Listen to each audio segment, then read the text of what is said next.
Celebrity historian Raffi is back with 2 history lessons built for sports fans. How baseball became America's pastime and how golf grew from its early roots to fairways here in Arkansas.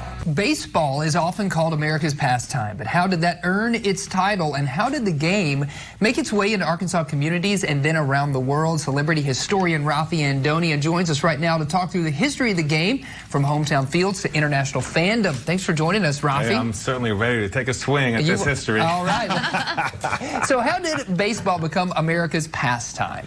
We think of it as invented in America. Abner Doubleday is a story in the American Civil War. There's that mythology. Not true. In fact, in the American Civil War, the soldiers were playing baseball because it was already a popular game, a version of it in the United States. But the funny thing is, over the 18th century, it was really an international influence that came and became Americanized. For example, one of the biggest bases for it is cricket, coming over from England in the colonial times. And by the time of the American Civil War, there's kind of this amateur teams across the United States. Boston and New York are kind of leading where the game is being shaped in its early rules by the 1850s. And so when the Civil War comes, these soldiers, Abner Doubleday, a general in the Civil War, are playing baseball as well. So it's kind of funny to me how it comes internationally into an American game, and then from the United States begins to get exported back out in our own different flavor that we have. Yeah, that is crazy. Raffi, when did baseball become popular in Arkansas? From the 19th century.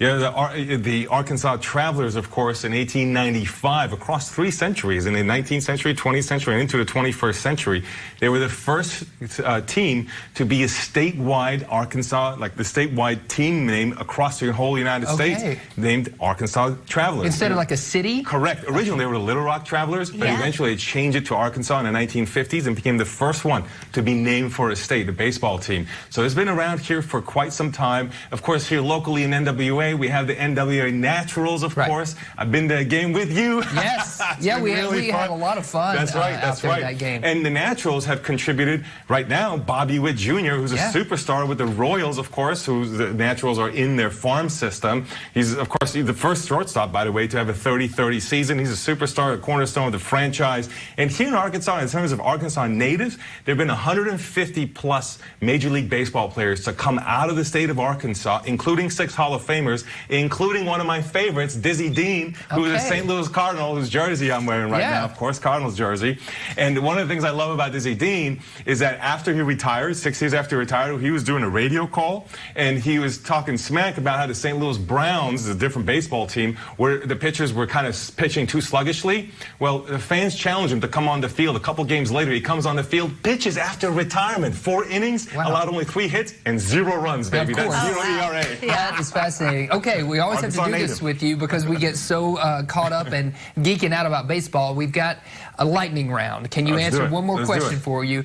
How did baseball become internationally popular? You talked about how it came from international roots to America, then back out again, and talk to me about that expansion. You would think that's a recent thing, but it's not. Latin America and Japan are kind of the 2 biggest places we draw from as the international export.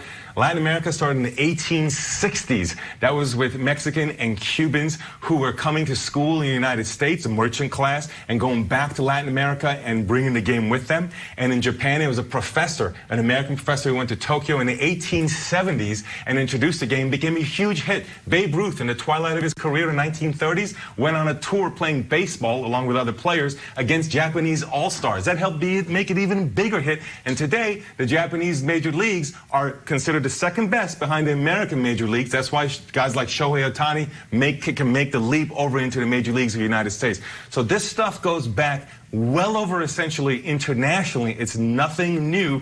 And one final thing I'll say in Japan, you can look it up on Amazon, look up tabletop baseball games. They originated in Japan decades ago, and they're magnetic ways to play 3-dimensional baseball on the ground, like physically 3-dimensional. Wow. Japan was loving it since the 1950s. I love it. Well, hey, you've got all of that history, but you didn't know we're going to do this. We're going to challenge you after the break. Our friends from a baseball podcast are going to join us and put our baseball knowledge to the test. More Good Day after this quick break.